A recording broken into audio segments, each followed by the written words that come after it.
yung ginagawa nilang pamumulitika nakakaapekto na sa ating ekonomiya. At nakikita na nila yan. And that is impacting on their approval ratings. Nakakaapekto na yan sa kanilang trust ratings. At eventually, Jay, makakaapekto yan sa legacy ni Marcos Jr. once he leaves office.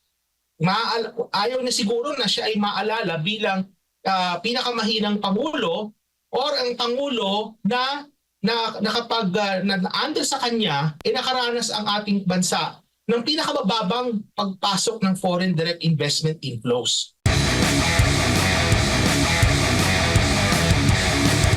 Pag-uusapan natin itong pagbagsak, pagbagsak ng foreign investment sa Pilipinas po, Doc, nitong unang quarter po ng 2025. Ayon nga sa Philippine Statistics Authority, umabot po sa 82% ang napagbaba mula po sa 155.26 billion pesos noong first quarter ng nakaraang taon.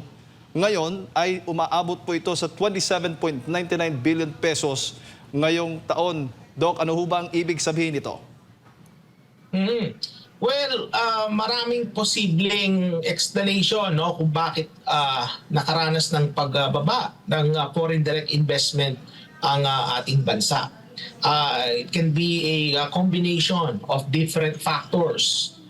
Factors that are internal to the Philippine economy or external, labas po sa ating bansa.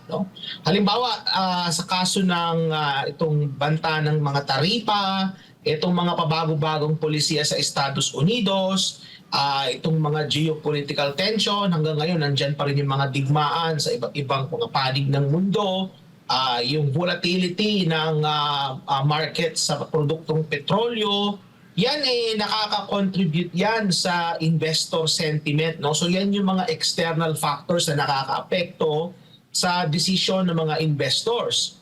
Lahat po ng bansa ay nakararanas ito kasi global nga po yung factor . Pero meron din, Jade, mga factors within the Philippines na specific sa bansa natin. Kagaya halimbawa ng nangyayari ngayon sa politika sa ating bansa.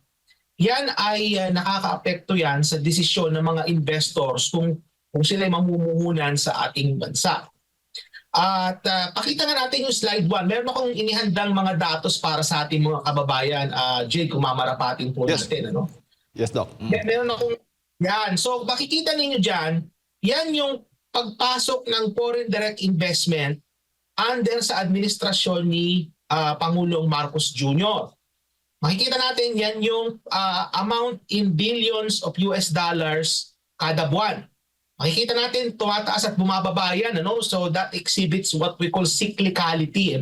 May cyclical factor yan. Tumataas at bumababa. Pero makikita natin mga kababayan, merong overall trend yan na parang bahagyang tumataas siya. Pero pagdating sa buwan ng mga pagpasok ng 2024, bumababa na siya, yung trend pababa. Ito yung binabanggit ko kanina na mga internal factor. Ano ba internal factor nito? Ito yung pampolitikang nangyayari sa ating bansa, yung mga issue pampolitika. Kung maalala natin, yung ugong-ugong ng impeachment kay Vice President Sara Duterte, yan ay nagsimula yan noong mga panahon ng end of 2023 hanggang most of 2024. At nag-culminate yan doon sa pag-file ng impeachment complaint noong Disyembre ng nakaraang taon. Makikita natin doon sa mga panahon at buwan na umuugong-ugong yung impeachment na yan, makikita natin yung overall trend ng foreign direct investment ay pababa. Kikita natin yan. At nagkataon na yung buwan na kung saan i-file yung impeachment complaint, yan ay December yan noong nakaraang taon, nag-coincide yan doon sa buwan na merong pinakamababang pagpasok ng foreign direct investment sa loob ng mahigit isang dekada. So ano ba ito? Nagkataon lang ba ito na noong December of 2024, ito yung pinakamababang pagpasok ng FDI sa loob ng mahigit na 10 taon? Nagkataon lang ba ito? O talaga bang yung pagpa-file ng impeachment, yan ay nakakos ng or nakaapekto sa sentimiento ng mga investor kung sila ay mamumuhunan sa ating bansa. No? So, merong ano yan merong explanation yan na posible na itong nakikita natin na mga nangyayaring pangpolitika sa ating bansa, finally nagmamanifest na siya doon sa ating ekonomiya in the form of FDI inflows. No? So makikita natin yan na yung nangyayari sa political instability, ika nga, no? Nakakaapekto na. Kaya, alam mo, Jay, hindi ako nasurpresa dun sa sinasabi na datos na yan, ano, na baba ng FDI. At hindi rin ako nasurpresa na after a few months, bigla itong si Marcos Jr., ang sabi na niya, makikipagbati na siya sa mga Duterte. Kasi ang nangyayari na ngayon, yung ginagawa nilang pamumulitika, nakaka-apekto na sa ating ekonomiya. At nakikita nila yan. And that is impacting on their approval ratings. Nakaka-apekto na yan sa kanilang trust ratings. At eventually, Jay, makaka-apekto yan sa legacy ni Marcos Jr. once he leaves office. Ayaw na siguro na siya ay maalala bilang pinakamahinang Pangulo or ang Pangulo na kapag under sa kanya, nakaranas ang ating bansa ng pinakamababang pagpasok. Opo. At nakikita natin dito, Doc, yung epekto, no, ng ginawang itong impeachment issue laban kay Vice President Sara Duterte. After that, yung ano ba, yung paghuli, pagpapadala kay dating Pangulong Rodrigo Roa Duterte, may datos ho ba tayo na doon medyo apektado din yung ating investment?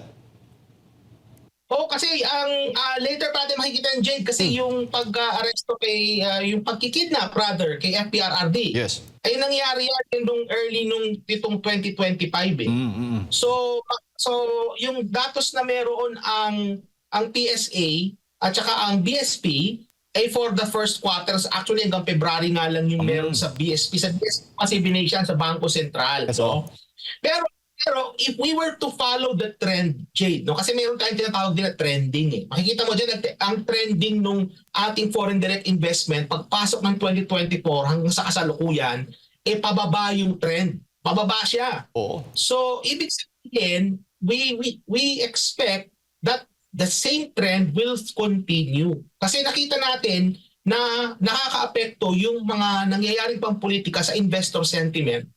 And mas matimbang din itong nangyari nga kay FPRRD, no, na dinala siya sa The Hague. So definitely makaka-apekto rin ito sa investor sentiment na makikita natin once the data comes in for the rest of the months for 2025, specifically for the month of April at itong kasalukuyang buwan ng Mayo at saka Marso pa pala, Jay. Doc, pwede ba nating sabihin kung sakali man ako, investor ako o yung mga bansang mag-i-invest dito, nakikita nila, dito sa Pilipinas, puro politika na lang pinag-uusapan. Wala namang ibang mga bagong proyekto na pinag-uusapan kaya aalis ako. Parang ganun po yung perspective ng mga investors po para sa atin.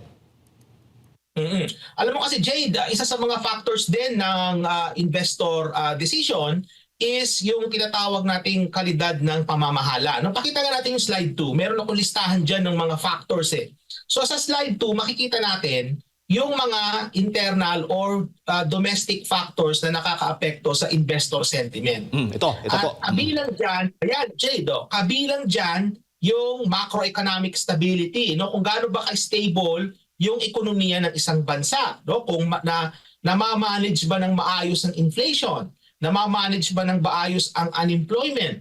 Ang mga tao ba ay gutom? Ang mga tao ba ay nakararanas ng kahirapan? Diyan papasok yan sa macroeconomic stability. Yung political stability, yan yung nabanggit mo rin, Jade, kanina. No? Ito nakita nangyayari sa ngayon, yan ay definitely pasok na pasok yan dyan sa factor na yan, which is stable ba ang gobyerno sa kasalukuyan, ano?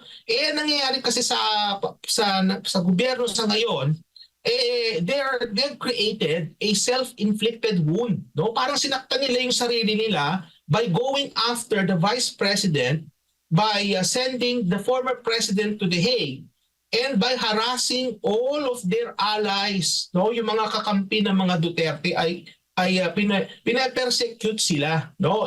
All simply because of political ambitions for 2028 and beyond. No? So yan yung nakikita natin. And binabantayan yan mga kababayan ng mga foreign investor. Kasi kung ako ang foreign investor, gusto ko mamumuhunan sa isang bansa na kikita ko. Kumbaga babalik aking ininvest. Ano? So nandyan din halimbawa, Jade, yung safety and security. Yes. Kung ako ay mag-i-invest, pupunta ba ako sa isang bansa na baka ako'y makidnap? Peace and order. Hindi ba?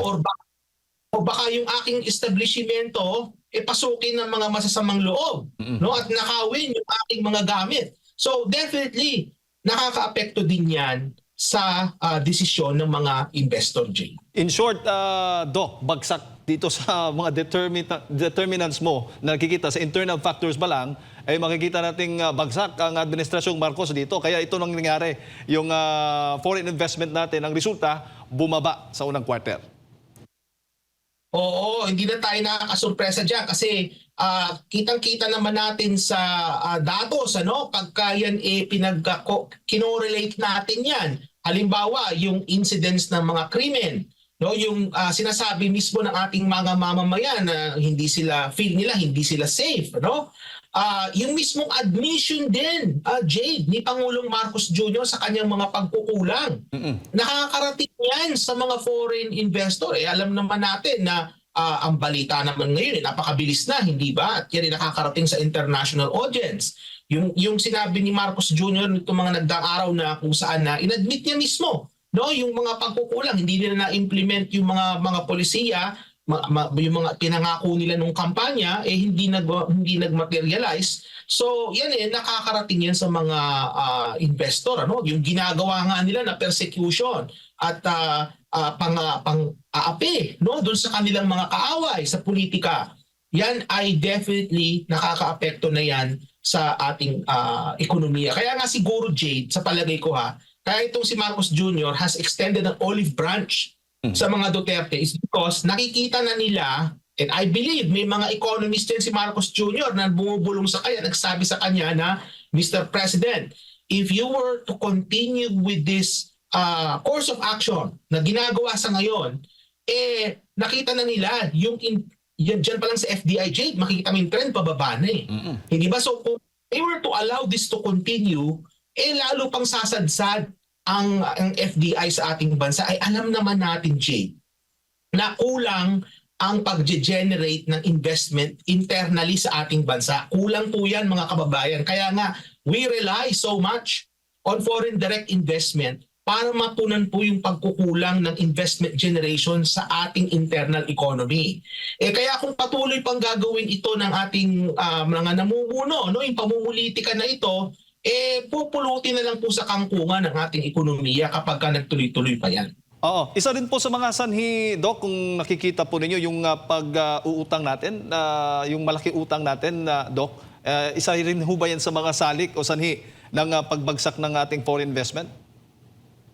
Alam mo, yan sa kaso ng pag-uutang, Jade, napakamasalimuot yan Kasi yung mismong mga economists natin ang nag-set ng target at the beginning of the pagpasok, no, ni Marcos Jr. at the beginning of his administration, nilagay nila yan doon sa medium-term Philippine Development Plan na kung saan yung debt to GDP ratio natin, ano, which is yung laki ng ating pangungutang relative sa size ng ating ekonomiya, ang kanilang target dyan ay dapat bumababa ng bumababa yan, ano? Mas mababa sa 60% threshold yan. Sa ngayon, nakita natin, hindi na-reach na naman yung target na yan. Kasi ang nangyari is umuutang pa rin tayo, bagamat yung ating ekonomiya ay lumalago, but the thing is, yung pag-increase ng pangungutang natin ay mas mataas kaysa sa pag-taas ng antas ng paglago ng ating ekonomiya. So, ibig sabihin na yung paglago, yung growth ng ating debt, mas mataas kaysa sa growth ng ating economy. Kaya hindi na-reach yung mas mababang GDP ratio target na yan. Bakit ko nasabing masalimuot yan? Ang nangyayari kasi, Jade, ganito. Ang dapat na mangyari is, kung mangungutang ang ating gobyerno, dapat itong mga pangungutang na ito ay magagamit ito sa mga public investment na makakapag-generate ng mas mataas na paglago ng ating ekonomiya, makakapag-generate ng mas maraming trabaho, para sa ating mga kababayan. Mas makakapag-generate ng improvement ng standard of living ng ating mga kababayan. Pero hindi po yan ang nakikita natin. Ano? Kasi ang nakikita natin ngayon is namumutang ang ating gobyerno para pang-ayuda. No? Ang nangyayari kasi is instead of the government funding programs that would create long-term growth, ang nangyayari is as a result of politics, no, pamumulitika, namimigay sila ng ayuda to serve their own political ends. No? Kumbaga, they're using borrowed money for political purposes, hindi for economic reasons, Jade. Kaya masalimuot yan. Kaya ang resulta, Doc, nagiging mas maingat ngayon yung mga mamumuhunan na mag-invest sa atin dahil nga tumataas yung borrowing cost natin. Kaya sila ay maingat din yung mga investors dito sa ating bansa. I mean, why would somebody invest in an economy na nakikita natin na yung kanyang growth potential ay hindi niya nare-reach? No, kasi kung maayos sana ang pagmamanage ng government resources, no, kung prudent yung ating gobyerno at isinasa puso niya, no, ang mga mamamayan, hindi pamumulitika, no? Ang mangyayari dapat diyan is yung growth ng ating ekonomiya ay dapat mas mataas pa.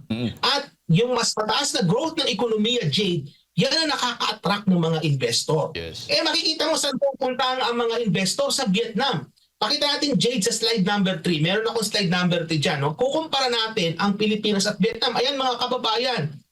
Ang Pilipinas, kung ikukumpara ninyo for the first 2 months nitong taon na to, for 2025, January and February, kung ikukumpara po ninyo nung unang 2 buwan nung nagdaang taon, makikita po natin na yung ating yung foreign direct investment sa Pilipinas ay negatibo. Ibig sabihin bumababa, sumasadsad pababa. In contrast, sa Vietnam, positibo. Hindi ba? So ganito yan eh. Both Philippines and Vietnam ay exposed dun sa same global external shocks na in-identify natin kanina. In fact, mas exposed pa nga ang Vietnam kasi ang kaso ng Vietnam, napakalaking porsyento ng kanilang exports papuntang Estados Unidos. Sa Estados Unidos ngayon, medyo paiba-ibang polisiya kasi kay Donald Trump, di ba?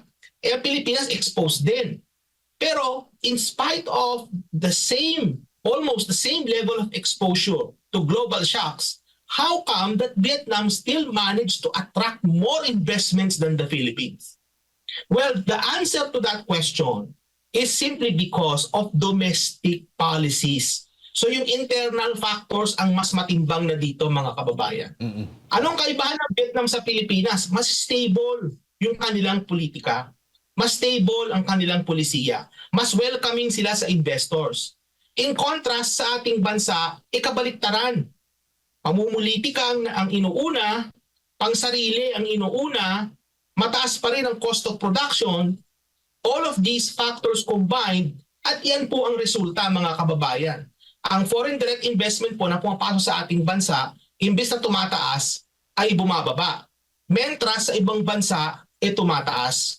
Jade. Opo, bago ko lang ipasa kay partner Admar, Doc, na banggit mo kanina ang Amerika, isa pala, pumapangalawa pala ang Amerika sa may pinakamalaking pinagmumulan nga po ng investment dito sa Pilipinas. Nangunguna ang South Korea at yung pangatlo ang China. Hindi ba, ito ay dati ba, ganito ba ang trend din ng mga investors dito sa ating bansa? Well, nung araw kasi mas kumpara sa ngayon, mas talagang mas malaki ang pumapasok na foreign direct investment galing sa Estados Unidos. Pero noong mga nagdaang 10 taon, mas nahigitan ito ng China, no? In terms of yung mga investment na pumapasok sa ating bansa. Pero alam mo, Jade, hindi issue dito kung ang Amerika o Estados Unidos ang pinakamataas o China. Ang issue dito is nakakapag-welcome ba tayo ng mas maraming foreign direct investment? Kasi ang FDI, Jade, maraming bansang pinanggagalingan yan eh.